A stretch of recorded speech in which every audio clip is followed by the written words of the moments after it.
L'économie chinoise traverse sa plus grande crise depuis Mao, et cela pourrait entraîner le monde entier avec elle. La Chine, jadis moteur de la croissance mondiale, ralentit désormais. Le capitalisme autoritaire a offert au Parti communiste chinois à la fois la prospérité et le contrôle pendant 40 ans. Cependant, ce système qui a fait de la Chine une superpuissance économique s'effondre aujourd'hui. Je pense qu'il y a de vrais problèmes en Chine. L'immobilier et les actions ont chuté. Les salaires ont diminué. Dans cette vidéo, nous allons explorer comment les outils qui ont permis l'ascension de la Chine la freinent désormais, et ce que cela signifie pour l'équilibre mondial des puissances. Si vous connaissez l'histoire économique, vous savez que la Chine a beaucoup grandi depuis que Deng Xiaoping l'a ouverte au commerce mondial. Ce que vous ne réalisez peut-être pas, c'est que depuis 2 décennies, c'est un endroit peu attrayant pour investir. Si vous aviez investi dans le plus grand indice boursier de la Chine, le China Securities Index 300, il y a 16 ans, vous auriez gagné 80%. Cela ne semble pas si mal jusqu'à ce que vous considériez que le produit intérieur brut chinois a augmenté de plus de 500% pendant la même période. Comparons cela à 2 voisins de la Chine. Le produit intérieur brut de Singapour a progressé de 360% de 19 à 88 milliards de dollars entre 1985 et 1995. Pendant cette période, le Straits Times Index a rapporté 188%, passant de 776 à 2239. Le produit intérieur brut du Japon a augmenté de 426%, passant de 210 millions de dollars à 1,1 milliard de dollars pendant les années 70, tandis que le Nikkei 225 a progressé de 250%, passant de 2034 à 7116.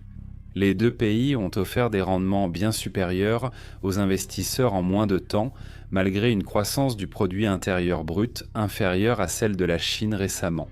Cette sous-performance s'explique par le modèle de croissance de la Chine qui a favorisé les investissements dans les infrastructures et l'industrie plutôt que la croissance fondée sur la consommation.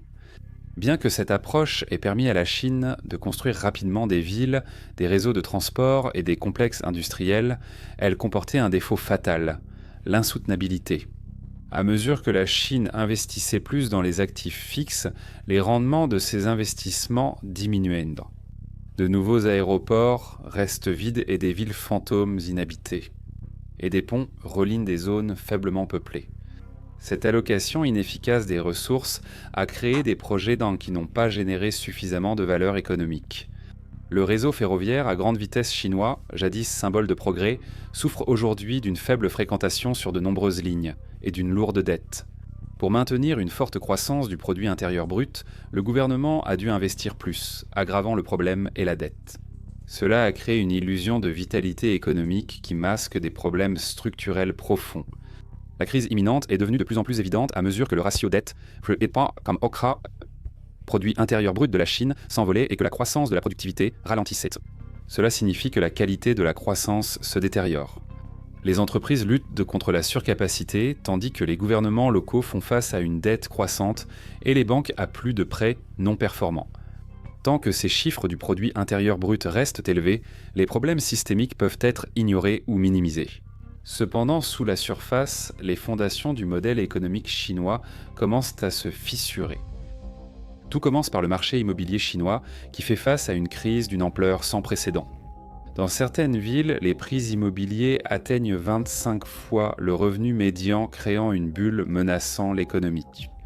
Le secteur immobilier, longtemps un pilier de la croissance chinoise, représente une part importante du produit intérieur brut et constitue le principal moyen d'accumulation de richesses pour les ménages. Les gouvernements locaux sont devenus trop dépendants des ventes de terrains qui représentent 30 à 40% de leurs revenus, ce qui encourage la surconstruction et les investissements spéculatifs. L'apparition de villes fantômes, de vastes zones urbaines avec des immeubles d'appartements et des infrastructures vides illustre le fossé entre les discours officiels et la réalité du marché. Des projets immobiliers vides comme Ordos représentent un gaspillage de ressources et des rêves non réalisés pour des millions de citoyens chinois qui considéraient la propriété immobilière comme un moyen d'assurer leur sécurité financière. Cette bulle immobilière crée un réseau complexe de risques interconnectés qui menace le système financier chinois. Conscient de la gravité de la situation, le gouvernement chinois a imposé des restrictions sur les prêts et cherché à diversifier les revenus locaux pour calmer le marché immobilier. Cependant, l'efficacité de ces interventions reste incertaine. Il est probablement déjà trop tard. Et alors que les promoteurs publics luttent avec plus de 500 milliards de dollars de dettes, ils constatent que celles-ci ne valent que quelques centimes par dollar sur les marchés ouverts. Cette bulle est plus grande que la crise financière de 2008 aux États-Unis. Et ses implications pour la superpuissance manufacturière mondiale seront énormes. Le système bancaire chinois représente parfaitement à quel point sa croissance a été alimentée par la dette. Le secteur bancaire est 3,5 fois plus grand que le produit intérieur brut de la Chine. Les véhicules de financement des gouvernements locaux s'élèvent à plus de 13 000 milliards de dollars de dette, et 80% de cette dette est désormais en défaut de paiement. Ces véhicules de financement, créés pour contourner les restrictions d'emprunt, sont devenus une vulnérabilité majeure dans le système financier chinois. Dans l'ensemble du secteur bancaire, les ratios de prêts non performants sont probablement bien plus élevés que ce qui est rapporté, car le gouvernement fait pression sur les banques pour qu'elles continuent à prêter aux entreprises en difficulté. Cette pratique du prolonger et faire semblant peut retarder l'échéance, mais elle rendra finalement l'avenir encore pire. Alors que l'excédent du compte courant de la Chine a diminué, le pays a été contraint de vendre des bons du Trésor américain pour payer ses importations. Ce passage du statut de créancier net à celui de débiteur net signale un changement fondamental dans la position économique de la Chine. Et les conséquences de la crise de la dette en Chine pourraient être catastrophiques pour l'économie mondiale. La Chine compte pour 18% du produit intérieur brut et 31% de la production manufacturière mondiaux. Une crise de la dette pourrait bouleverser les marchés mondiaux, les chaînes d'approvisionnement et provoquer une récession globale. Ce serait la 3e récession de bilan de l'ère moderne. Ce phénomène survient quand une bulle d'actifs financés par la dette éclate, obligeant entreprises et particuliers à se focaliser sur le remboursement au détriment de la consommation ou de l'investissement. La décennie perdue du Japon dans les années 1990 et les conséquences de la crise financière de 2008 aux États-Unis illustrent bien ce type de récession. Dans le cas de la Chine, le processus d'ajustement pourrait être encore plus douloureux et prolongé. L'importance de la dette et la réticence du gouvernement à libéraliser les marchés pourraient prolonger la stagnation économique. Des exemples historiques montrent que ces ajustements peuvent durer plus de 10 ans et avoir de fortes conséquences sociales et politiques. Alors que la Chine tente de réorienter ses investissements de l'immobilier vers l'industrie manufacturière, elle risque d'aggraver les déséquilibres mondiaux. Une hausse de la part de la Chine dans la production manufacturière mondiale par rapport à son produit intérieur brut et à la consommation mondiaux pourrait accroître les tensions commerciales et l'instabilité économique. L'interaction entre le contrôle autoritaire et les forces du marché crée un nouvel ensemble de défis qui mettront à l'épreuve les limites du modèle économique chinois. Et simultanément, pendant que tout cela se passe, Xi Jinping a consolidé plus de pouvoir que n'importe quel dirigeant en Chine depuis Mao Zedong. La gouvernance chinoise s'oriente vers plus d'interventions gouvernementales, comme le montrent les répressions réglementaires dans divers secteurs. Des entreprises comme Alibaba et Tencent, auparavant libres d'innover, sont désormais confrontées de nouvelles restrictions qui ont provoqué des remous au sein de la communauté des affaires chinoise. Ces mesures ont aussi dissuadé les investissements directs étrangers qui ont fortement chuté ces dernières années. La mise à jour de la loi sur les investissements étrangers en 2022 et la loi contre les sanctions étrangères de 2021 ont accru l'incertitude avec de nouveaux cadres juridiques. La mise à jour de 2023 des lois contre l'espionnage, qui criminalise effectivement les activités de vérification préalable, a encore compliqué l'environnement opérationnel pour les entreprises internationales. Les entreprises publiques du reste dominantes dans l'économie chinoise, servant d'outils d'investissement et d'activités économiques gouvernementales. Bien qu'elles apportent de la stabilité, ces entités accusent souvent un retard en matière d'efficacité et d'innovation par rapport à leurs homologues du secteur privé. En conséquence, la croissance de la productivité en Chine a ralenti au cours des 2 dernières décennies, même si ses dépenses en R&D sont passées de 1,39% du produit intérieur brut à 2,44% en 2021.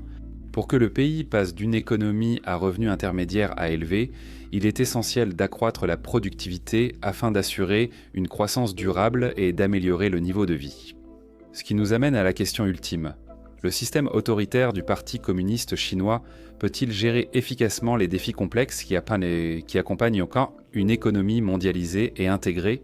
C'est peut-être la question géopolitique la plus importante de la prochaine décennie. Les États-Unis et d'autres grandes économies mettent désormais en œuvre des politiques visant à réduire leur dépendance à l'égard de la fabrication et de la technologie chinoise, invoquant à la fois des préoccupations économiques et de sécurité nationale. Le déséquilibre commercial avec les États-Unis a été une source majeure de tensions. D'importants droits de douane imposés sous l'administration Trump ont été en grande partie maintenus par l'administration Biden, ce qui indique un consensus bipartisan sur la nécessité de s'attaquer aux pratiques économiques de la Chine. Donald Trump paraît prêt à les augmenter encore plus lors de son second mandat. Le processus de découplage des chaînes d'approvisionnement sera perturbateur, mais personne ne ressentira la douleur plus fortement que la Chine.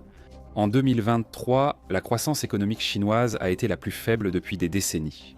Ce ralentissement met en évidence la convergence des défis auxquels le pays est confronté, notamment une crise du secteur immobilier, la dette des gouvernements locaux, des changements démographiques et des tensions géopolitiques. Jusqu'à présent, le gouvernement s'est abstenu de fournir un important plan de relance, sachant qu'il ne pourra probablement utiliser cette arme qu'une seule fois de plus. Le concept de Gradualisierung, graduel puis soudain, pourrait s'avérer pertinent dans la situation de la Chine. Les problèmes peuvent s'accumuler lentement jusqu'à ce que le système ne puisse plus absorber de chocs supplémentaires, ce qui conduit à un effondrement rapide. C'est une tendance incontrôlée. Les dirigeants chinois peuvent ralentir cette tendance, mais ne pourront pas empêcher l'effondrement final de l'économie chinoise. Quand cela arrivera, son impact se fera sentir dans chaque coin du globe.